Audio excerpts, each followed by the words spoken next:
Señores, estamos de vuelta. Somos Pueblos Radio por La Bacana 105.7 FM.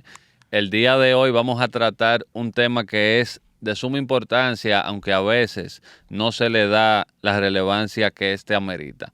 Nos encontramos con una persona más que indicada para tratar este tema, que esperamos sirva de orientación para usted que esté escuchando, quizá para que conozca un poco más sobre la problemática y lo que tenemos que hacer para enfrentar este tema. Nos encontramos con el general Soto Jiménez, historiador, escritor, conocedor de múltiples temas, y le damos las gracias por aceptar la invitación al programa. Bueno, la gracia debo yo dársela a ustedes, más que para que ustedes se sientan bien por lo que ustedes son en la difícil tarea de hacer opinión en la República Dominicana y la forma que ustedes lo hacen. Entonces, quiero mostrar mi satisfacción de encontrarme aquí precisamente, exponerme a sus inquietudes, pero además darle un saludo muy dominicanista a todos los integrantes de este espacio, a la audiencia, y por qué no decirlo también, debo meter mi anuncio, un saludo muy pueblista a toda la audiencia de este programa. Mire, nosotros le queremos hacer una pregunta inicial sobre el tema que ahora mismo está, digamos, en la palestra, con una declaración que hicieron, o no fue una declaración, sino que a través de la ONU, un grupo de senadores de Estados Unidos, senadores demócratas, expresaron que había preocupación y que quería que se investigara el tráfico de armas desde República Dominicana hacia Haití. ¿Qué lectura usted tiene de esto? Bueno, yo creo que habría que colocarla en su justa dimensión. El tráfico de República Dominicana hacia Haití de armas, yo pienso que hay que desmontarlo primero, no es desde la República Dominicana. La República Dominicana, como pasa con el narcotráfico también, en este caso es un puente a la inversa. Pero el origen está precisamente en la nación de los senadores, porque ya es un hecho comprobado, y no solamente por los alijos que se han encontrado, sino por las armas que exigen, por ejemplo, las bandas, que mucha gente habla de que son armas de punta. Bueno, pero son armas norteamericanas y usted no ha visto otro tipo de armas que no sean de ahí. Y inclusive se sospecha, por no afirmarlo, que el origen es de Miami, de la Florida, que vienen esas armas, ¿verdad? Ahora, ¿dónde está el problema por lo que los senadores se expresan? Bueno, que el tráfico es, ya lo repito, por la República Dominicana. Y entonces yo quería llamar la atención, si ustedes me lo permiten, sobre el hecho muy importante de que eso no es una novedad y ha sido denunciado, inclusive por nosotros mismos desde hace tiempo, por los siguientes indicios. Primero, hace 2 o 3 años, y lo ha dicho la prensa, no se trata de inteligencia privilegiada ni informaciones, no, es la prensa. Se han encontrado varios alijos importantes de armamento y de municiones. No solamente en el puerto nodal, por los puertos nodales, sino, o sea, que no han entrado, sino que son descubiertos ahí y en el puerto de Jaina, sino también, debo decirles, que fuera de ahí. Y yo creo que eso es lo alarmante. Por ejemplo, yo recuerdo, si mi memoria no me traiciona, que en varias ocasiones se han encontrado esos alijos, por ejemplo, varios en el ensanche Osama. Bueno, de todas maneras, no se ha podido todo el mundo, nadie sospechaba para dónde iban esas armas. ¿Para dónde iban esas armas? Bueno, pero resulta que después aparecieron alijos, no sé si ustedes lo recuerdan, envíos de armas en la frontera. Sí. No solamente de este lado, sino del lado haitiano, inmediatamente. Inclusive hubo legisladores haitianos, no sé si un alcalde o qué, que se le encontraron esas armas y provenían precisamente de la República Dominicana. El otro tema importante sería cuáles son las vías. ¿Cuáles son las vías? Porque sabemos cuáles los depositarios, o sea, hacia dónde van, los destinatarios es la palabra. Exacto. Y el propósito general. Y están juntos. Los destinatarios son las bandas, las famosas bandas. Bueno, pero si usted ve fotografías de la prensa también, de las bandas, con ese armamento, muchos de los cuales comunicadores dominicanos han hecho alarma, porque se habla en un desconocimiento también de lo que es la potencialidad militar, de que esas bandas tienen armas de punta, pero en realidad esas bandas que a la vez han sido acusadas, los mismos esos senadores y las Naciones Unidas y otros observadores han dicho quiénes son los que financian esas bandas. Correcto. Inclusive hay gente penalizada. Penalizada. Y que lo dejaron fuera de listas de aquí. No, y que lo penalizaron. ¿A qué me refiero? Canadá penalizó. Sí. A una serie de empresarios. Empresarios no, yo le llamo los ricos dorados haitianos, ¿verdad? Que yo no creo que pasen más de 10. No creo que pase en número, ¿verdad? Que son los que controlan esas bandas y arman esas bandas y financian esas bandas. Pero eso no lo está diciendo Aquí Somos Pueblo, ni lo está diciendo Soto. Lo han dicho ellos. Es más, hay ricos de eso. Rembertico mencionó uno de ellos. Gilbert. Sí, bueno, ese ha sido penalizado también. Desde cuando Papadoc, oiga, desde cuando Papadoc es un negocio familiar. Estaban trayendo la UCI cuando Papadoc. Sí, pero mira dónde está una cosa que hay que observar también. Ustedes saben que yo tengo preocupación por la historia, ¿verdad? Pero en este caso, yo viví como militar eso. Mira lo que pasa. El tráfico de armas ahora es al revés. Yo recuerdo cuando la primera intervención norteamericana, reciente en la contemporaneidad, claro, resulta que una de las técnicas que usaron los haitianos, o sea, las autoridades haitianas, fue disolver. No, la palabra no es disolver, la palabra es disgregar el ejército. O sea, que se cambiaron de civil, ¿verdad? Y se llevaron sus armas para confundirse en la población, en vísperas de la intervención. ¿Tú sabes lo que pasó? Que en esa época, la famosa campaña de desarme de los norteamericanos en Haití fue un fracaso, porque todas esas armas vinieron a parar a la República Dominicana. Ustedes no tienen memoria, la mayoría, no tienen memoria de eso. Sí. El hombre de la cana en el bigote sí, ¿verdad? Junto conmigo.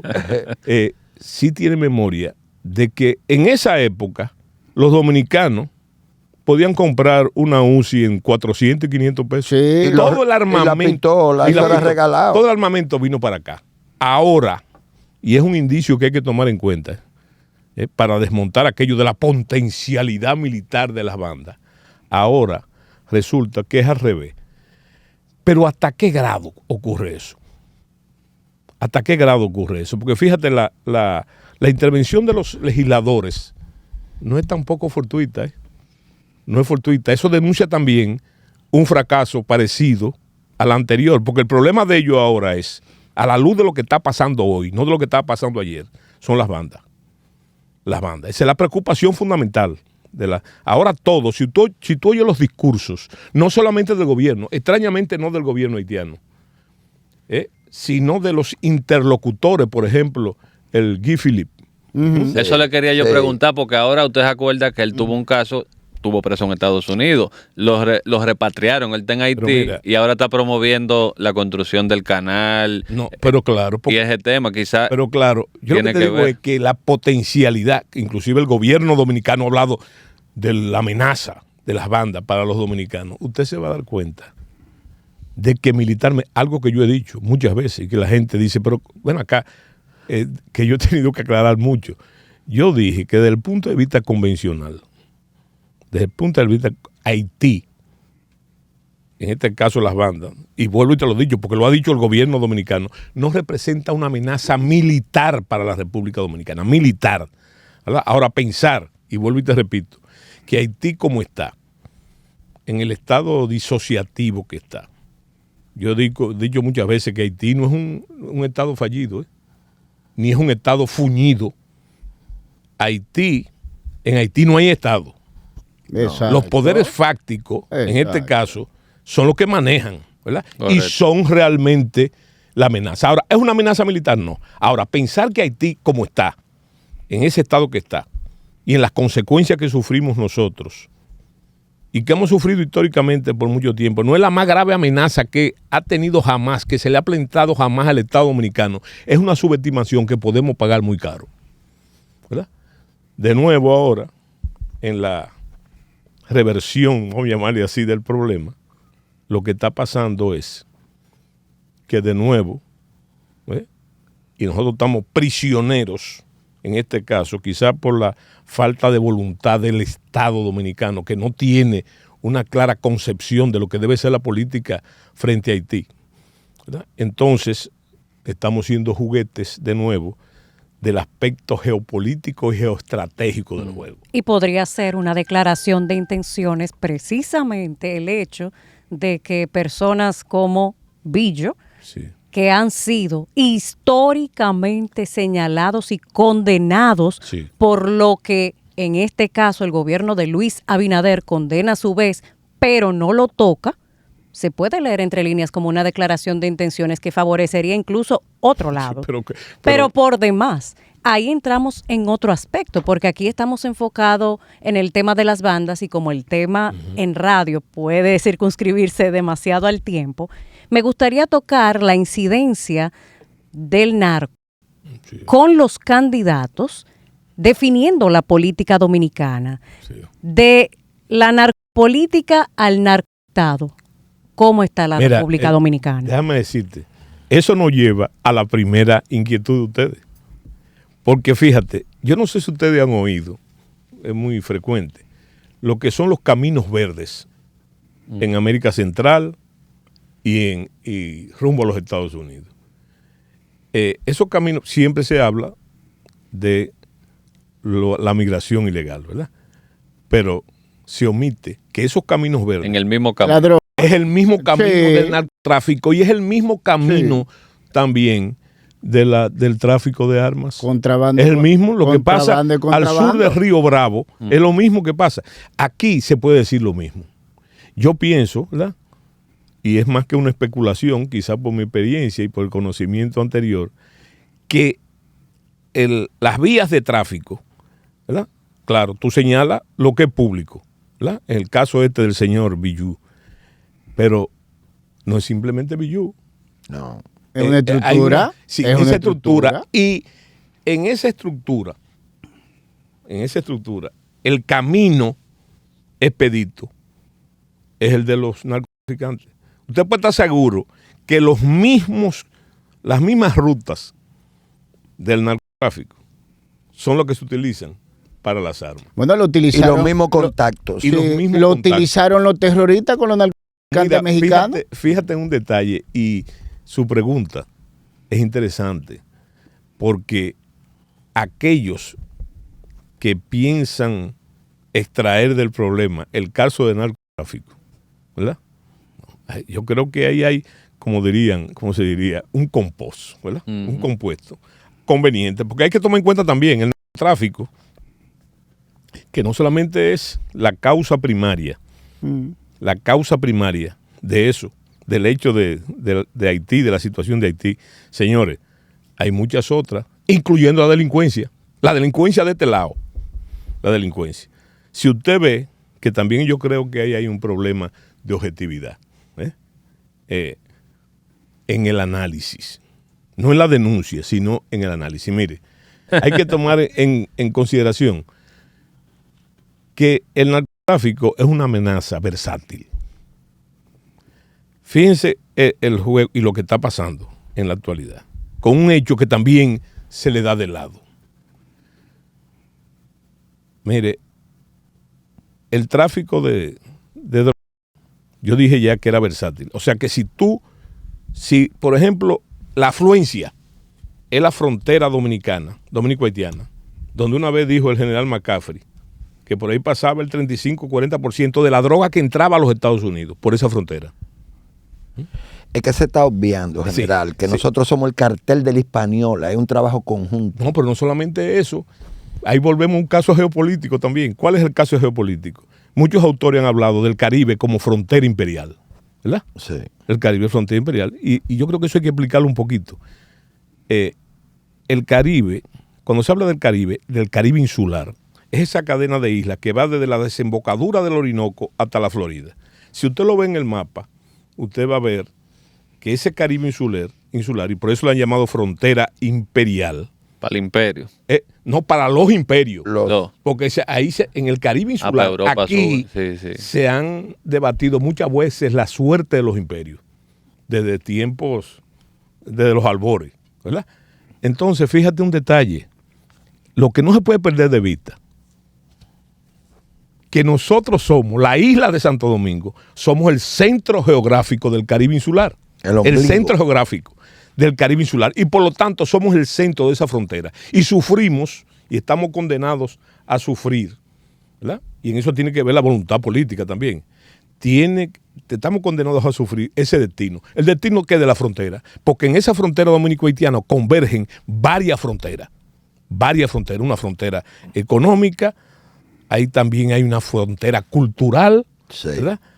Y hay una frontera, cuando yo hablo de frontera económica, fíjate, nosotros inclusive le hemos buscado gradualidad a la pobreza, ¿verdad? Haití es el pueblo, la nación más pobre del hemisferio occidental. Y por donde nosotros no somos un país rico, ¿verdad? Pero hay gradualidades. No es que la pobreza de ellos sea diferente a la de nosotros, ¿verdad? No es eso. Y entonces, en ese caso, estamos condenados a sufrir. En el caso del narcotráfico, yo lo que quería señalar era que anteriormente había un modo en el tráfico, ¿verdad? En el tráfico, que sufría naturalmente, básicamente los Estados Unidos, porque nosotros no somos productores de drogas, sino somos un tránsito. Y la vía original era Haití, que como un agujero negro, no tiene que ver nada con racismo, sino a la teoría cosmogónica, entonces fluía por ahí. Pero ¿qué ha sucedido? Ya yo dije que era una amenaza versátil, ¿verdad? Resulta que los golpes sucesivos a través de los tiempos, más allá de la sucesión de los gobiernos, fíjate que la droga se cogía, ¿verdad? No solamente las especies, sino el dinero. El dinero, mucho dinero. Entonces el narcotráfico tomó una decisión. ¿Cuál era? De pagar a los traficantes en especie. En naturaleza. En especie. Sí. Y entonces, ¿qué sucedió? Muy bien, en naturaleza. ¿Qué sucedió? Que eso fue peor que lo anterior. Porque no era, ya en ese momento no perjudicaba solamente a los Estados Unidos, sino que obligó a contaminar la pobreza dominicana, la sociedad dominicana. Y reconfigura el tejido social. Exactamente. Y ese es en ese tejido social cambió de categoría, porque nosotros sabemos, por la edad, por ejemplo, que aquí la droga comenzó, en los albores comenzó, en la clase media alta. Sí, ¿verdad? Así es. Así fue. Eran los llamados popis de la época y popi prominente. Yo recuerdo casos de popi prominente. Tutumpotes para los fines. Hijos de tutumpotes. ¿Verdad? Cuando ¿pero se prostituye, general, la droga, empieza a bajar de precio y se empieza a ver masivamente, es en el gobierno de Jorge Blanco. Bueno, yo creo que ese fue el destape, pero si tú ves, mira, tú quieres que te diga... No, le estoy hablando cuando se popularizó, sí, y empieza a llegar a los barrios. Pero una cosa interesante, todos los indicios que yo conozco y las investigaciones que yo he hecho, la droga llegó aquí, los primeros indicios de que llegaron aquí, con la intervención militar norteamericana. Así es. Sí, así es. Y fíjese, como antesala a Vietnam, porque no es un secreto que el narcotráfico o el consumo de droga permeó a los soldados en Vietnam de una forma escandalosa. Es así. ¿Verdad? Y era generacional. Recuérdate que esa era la época de Hustock y de otras. Sí. ¿Verdad? Pero le iba a decir, eso eran drogas blandas. Se utilizaban los fármacos y la marihuana. Yo le estoy hablando de la coca como tal y convertirlo en un poeta en Jorge Blanco. No, yo pienso. Yo sé a lo que tú te refieres. Yo lo viví. No. Yo sé a lo que tú te refieres. Pero tú tienes razón. Primero fue, los primeros casos fueron marihuana. Sí. Marihuana que trajeron los soldados norteamericanos. Así mismo. Y entonces, eso ahora quedó en las clases media, alta y alta en la República Dominicana.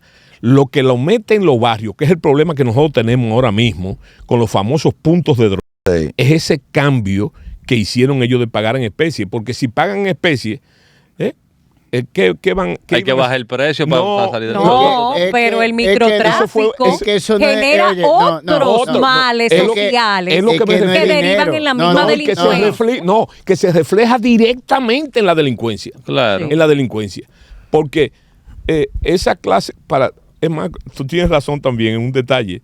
Hubo una especie de precio promocional. Claro. Aquí se inventaron medidas. ¿Verdad? Aquí se inventaron medidas. Y déjeme decirle algo. Usted sabe que fue sabiamente. No tenía un costo económico, porque ellos estaban pagando por adelantado el peaje, sino que lo pagaron en especie, pero agrandaron su mercado, sin importarle la consecuencia. No, pero claro, no. Ya que habían millones de consumidores, tenían más consumidores. Pero es que eso no es dinero. Eso se refleja directamente ahora. Sí, claro. Mira por qué. Mira por qué se refleja directamente ahora. Fíjate la cantidad de droga que se coge, ¿verdad? La cantidad de droga que se captura, ¿verdad? Pero tú tienes que ver un detalle ahí. Esa droga que se calcula, que es la droga que tú dices, no solamente la cocaína, sino otras drogas que se capturan. Resulta que esa es la que va para los Estados Unidos. Así es. Al gran mercado. Sin embargo, se ha perdido de vista que el problema lo tenemos nosotros, en ese cambio que te dije, en los barrios, en los puntos de droga, ¿verdad? Y entonces, yo no sé si, yo quiero que tú me menciones, por ejemplo, y excusa que responda una pregunta con otra pregunta, tú tienes que verlo sencillamente en la inquietud suya, ¿cuántos puntos de droga son desmantelados aquí? ¿Cuántos son? Ninguno. Sin embargo, tomando en consideración que hasta en el mapa de Google usted puede ver claramente dónde están. No, y en las redes sociales son de página. público conocimiento. Claro. Ahora, inclusive de las autoridades. Pero fíjate un detalle interesante. Fíjate que los Estados Unidos ahora mismo, algunos organismos, ¿verdad? Creo que hasta el Departamento de Estado ha reconocido la cantidad de droga que se coge aquí. Creo que hasta se felicitó el gobierno. Sí. 23 toneladas. Sí, pero ¿qué droga? De 2023. Esa felicitación viene porque la droga, ¿verdad? Es la droga que va para los Estados Unidos. La de aquí a ellos no le importa. No, exactamente. A ellos no le importa la de aquí. Y esa es la que debiera importar. No es que la otra no le importe. No. Mira, yo tengo un concepto. No, yo digo a los gringos, Sí, no le importa la de nosotros, no. No. Y fíjate un detalle, tú lo ves también en los últimos casos. Fíjate el comportamiento, inclusive de narcos dominicanos, como es el caso del señor Gutiérrez, Sí, por ejemplo. el diputado. Fíjate ¿por qué es posible la negociación? ¿Tú sabes por qué? Porque a los Estados Unidos lo que le interesa, en ese caso, y negocian, son, primero, el origen de la droga y el curso del dinero. Sí. ¿Verdad? Entonces, en ese caso, nosotros estamos entregados a la suerte del sálvese quien pueda, o que Dios meta su mano en el asunto de las drogas que se consumen aquí, que son, y es lo importante, y lo que da origen a esta conversación, son la causante fundamental de muchísimos de nuestros problemas, incluyendo el crimen, todo. El crimen, ¿verdad? Y fíjate un detalle interesante. Mira, yo no sé si ustedes han reparado que el comportamiento de los carteles es similar en todos los países. Se repiten los casos. Primero fue el caso, por ejemplo, podíamos verlo más anterior, el caso de Colombia. El caso de Colombia se replica en México. Y en otros siempre, y hay que observar eso, con un legado de violencia que no ha pasado en la República Dominicana directamente. No. Hay que preguntarse por qué. Déjame. ¿Por qué? Y es importante, fíjate, aún con el grado de droga que se captura, ¿verdad? Aún con el nivel de droga que se captura, hay que tomar muy en cuenta en ese caso específico, no solamente y por eso pienso yo que no hay violencia, es el interés de los norteamericanos. Entonces, fíjate, por cada... Perdón, general, tenemos una llamada. Disculpe que entró. Si quieres poner el audífono, buenas. Sí. Saludos. Aló. Hasta el gallo cantó. Soy yo un gallo ahí. Aló. No habló. Túmbala. Y disculpe que lo interrumpa. Siga la idea. Es emblemático el caso de que yo no soy un especialista en el tema, pero déjame decirte algo. Yo aprendí una relación que usan los que luchan contra la droga de forma operativa, que por cada alijo que se agarra, entran 5. Claro. Es una relación que hay que tomar muy en cuenta. Decoy le dicen los gringos. Y en muchos casos es manipulado, porque con en casos anteriores, como es el caso de Paya, por ejemplo, en la dinámica, sí. ¿Cuál ha sido el problema? El problema es que agarran uno en un efecto de distracción para que pasen otro. Aparte de lo versátil. Y fíjate, es dinámico el asunto. Fíjate, cuando la frontera se pone dura, entonces usan el aeropuerto.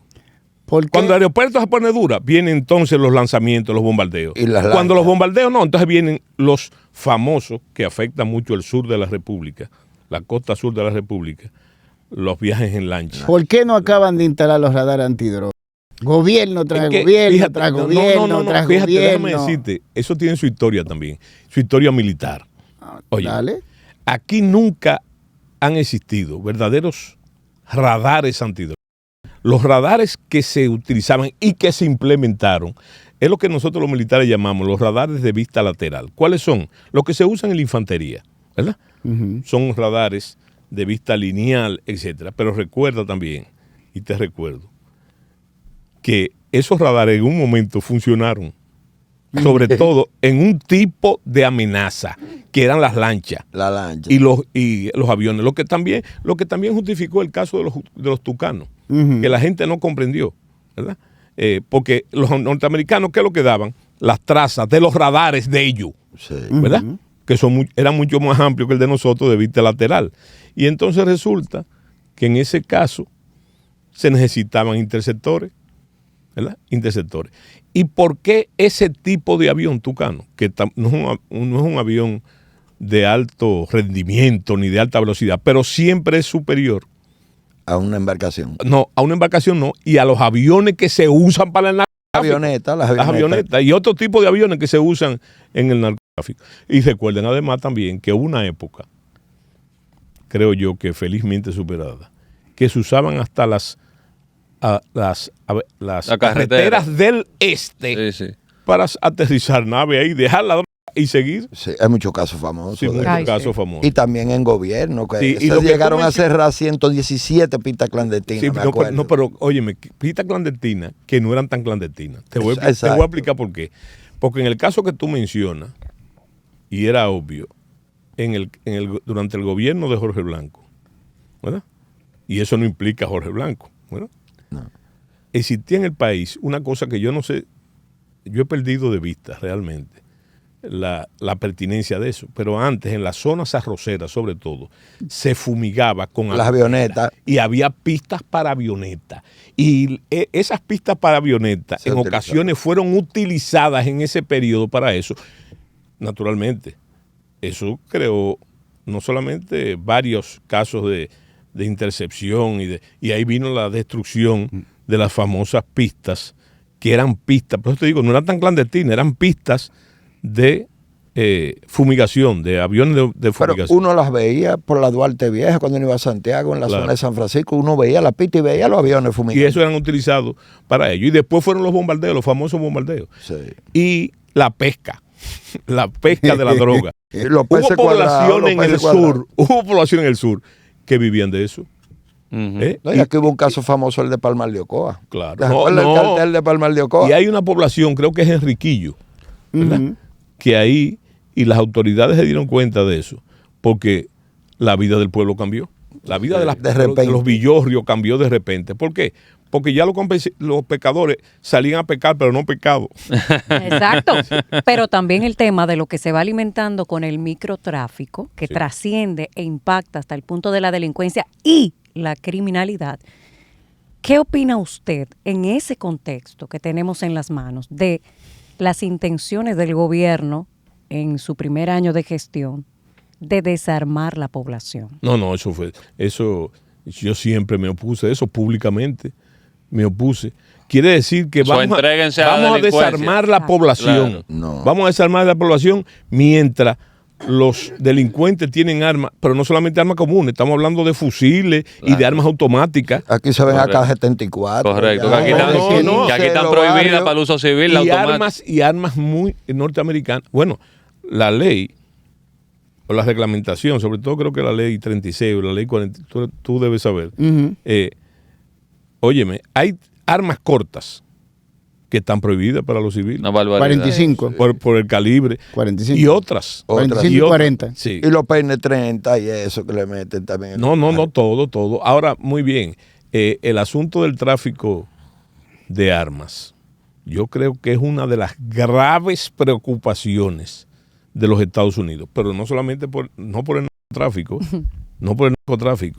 Le quitan el negocio. Bueno, seguimos. No solamente el negocio, sino que ahora, fíjate, hay que observar lo que está pasando en la actualidad. Pero que denuncia, entre otras cosas, el fracaso de la política haitiana del gobierno, del actual gobierno. Sí, pero tú sabes que no se menciona que hay una contraparte dominicana. No, pero es una sociedad con ellos, porque todo es la banda, todo son los haitianos, todo es tráfico para Haití. Pero eso podría ser una distracción, ¿eh? Una distracción. Te voy a explicar por qué. Porque vuelvo y te repito, yo no creo en la amenaza militar de las bandas, ¿eh? Las bandas son una amenaza atropellante, desconsiderada, abusiva para la población haitiana. Sí. Ahora, desde el punto de vista militar, lo que yo he visto de las bandas, y te lo voy a decir gráficamente, no representan, y yo creo no que es una amenaza. Yo creo que soy un técnico en eso. Sí. Óyeme, no es inteligencia, es fotografía de la prensa. ¿Qué tú ves en una banda de eso? Aún en la más poderosa. Tú ves donde hay, por ejemplo, armamento ligero. Tú ves 100 personas en una banda, ¿verdad? O 200 personas en una banda. Tú vas a ver el primer círculo de la foto, 20, 25, en ese número, con armas de punta, ¿verdad? Y los otros armados de machetes, de piedra, de copetas, de que yo. Así. Y déjame decirle algo. Ahora, ¿eso qué quiere decir? Pero no solamente eso, óyeme, esto es un dato muy importante. En la disposición. Eso le voy a decir. Que solamente pueden ver militares profesionales, ¿verdad? Cuando tú ves uno de esos tipos, uno de los vándalos, tú lo ves en la pose que tiene, en la forma de agarrar el fusil, ¿verdad? En la forma, como dice el dominicano, el cuadre. Tú te das cuenta que ahí no hay organización militar. Si no hay organización militar, no hay potencia tampoco de combate. No la hay. Ahora, por eso el divide y vencerás cobra forma especial ahí. Claro, y otra cosa, fíjate, ¿por qué yo te diría? La verdad que yo tengo el vicio de la palabra y a veces no lo dejo hablar a ustedes, pero es importante que yo les diga una cosa. Fíjate que yo hablé hace un momento del fracaso de la política del gobierno, del fracaso. ¿Por qué? Porque ¿en qué se ha centrado la política? Aún las últimas no, ya tienen casi un año de que se tomaron, o varios meses que se tomaron, con respecto al tema del canal. ¿En qué se basó? Si usted estudia las medidas. Eso fue un impulso. No, impulso no. Oye, no impulso. Yo creo que tuvo una especie de aprovechamiento electoral acudiendo al sentimiento nacionalista del dominicano. Tiene el dólar por allá arriba, afectado la exportación y todo, eso se le devolvió. Pero no solamente, hay una canción de la época de nosotros, de ustedes no, que una tonadilla que decía el pueblo: como sé que te gusta el dulce leche, por debajo de la puerta te meto un ladrillo. Eso fue lo que hizo el gobierno. El gobierno sabe que de forma histórica el dominicano es débil con el tema del nacionalismo, del dominicanismo, ¿verdad? Entonces, por ahí es que ustedes sienten. Entonces, mete eso. Pero hay que reparar en un detalle importante. Han dado resultados esas medidas, aún la más extrema. No, se paró el canal, que era el pretexto. Se paró el canal. Se fortalecieron. Ahora mismo el canal está siendo encamisado. Y más grande. Y más grande. ¿Verdad? Antes era una inversión de que privada. Ya no es privada. Es una obra del gobierno. Encamisada. ¿Tú sabes lo que significa? Mientras el canal era de piedra, qué bueno. Digo de tierra, qué bueno. ¿Verdad? No es bueno, porque hay que decir que el tema era menos malo. Sí, pero ahora está encamisado. tú lo ves la fotografía, los blogs. Es una obra. Con varillas, que a mí me gustaría saber. Preguntar, ¿de dónde viene ese cemento, esa varilla y esos blogs? ¿Verdad? Se lo dejamos a la inquietud de la gente. Ahora, eso por un lado, ¿verdad? Hoy, creo que hoy mismo, el Instituto Duartiano, que no tiene membresía política conocida, ¿verdad? Y yo doy fe de ello, acaba de denunciar el problema de la frontera, del tráfico de ilegales. Ahora, fíjate por dónde anda el espíritu estratégico, el método estratégico del gobierno. Te voy a poner a esto. Por ejemplo, el gobierno no sabe, parece que no lo sabe, o lo calle con intención, que el día más importante para Haití es el 1 de enero. Claro. Entonces, históricamente, cosa que deberían saberlo, la población haitiana que vive de este lado, sobre todo en las áreas de lo que yo llamo la franja fronteriza, regresa a Haití para esa fiesta, de forma multitudinaria, sí. ¿Verdad? Pero lo importante es que yo había previsto también, porque lo he visto en otras ocasiones, que a partir de que pase esa fiesta, ¿verdad? Viene la avalancha que se fue, retorna, ¿verdad? Retorna a sus empleos, a sus desempleos, a la delincuencia, a lo que usted quiera, retorna, ¿verdad? Y eso es lo que está viendo el Instituto Duartiano, y lo que es alarmante, ¿verdad? Y es una verdad. Entonces está viniendo. Ahora, la gran pregunta es usted cuestionarse si gran parte de esa migración ilegal no es legal. Bueno, también el plan de regularización legal. General, el plan de regularización, tú le pusiste el dedo en la llaga, pero hay otro detalle técnico más importante. No, que te regulariza sin las bases para regularizar. No, pero fíjate un detalle. Vamos a tener, general, y discúlpeme, que hacer un programa para YouTube extendido, porque aquí en radio usted sabe que el tiempo es corto y ya no tenemos que ir a una pausa. Sí. Así que le agradecemos que acepte la invitación. Está pendiente entonces una continuación de esta conversación. Mira, cuantas veces me inviten, cuántas veces vengo. Además, que déjame decirte, yo tengo raíces en este programa, ¿verdad? Lo voy a quemar a usted. Ese lo vi yo gateando a ese. A mí, sí. A mí. Y a ti, la vinculación tiene que ver con el barrio, un barrio que ellos no conocieron, ¿verdad? Que es Gacue, sí, ¿verdad? Yo soy de ahí. Y yo también. Yo me crié ahí. Y yo también. Pero claro, pero tú eres una bebé. Sí. No, ella no estaba en planes. Y por cierto. No, yo estaba en planos. Por cierto, yo te diría, esta disgregación, antes de que se me olvide, ¿le? Señalar y citar una ley de Murphy. Murphy dice que no hay razón ni argumento contra un buen eslogan. No lo hay, ¿verdad? Entonces, para eso es mi recordatorio y despedirme con aquello de que para afuera que van. Señores, quédense ahí. Somos Pueblo Radio por La Bacana 105.7 FM. No se vayan.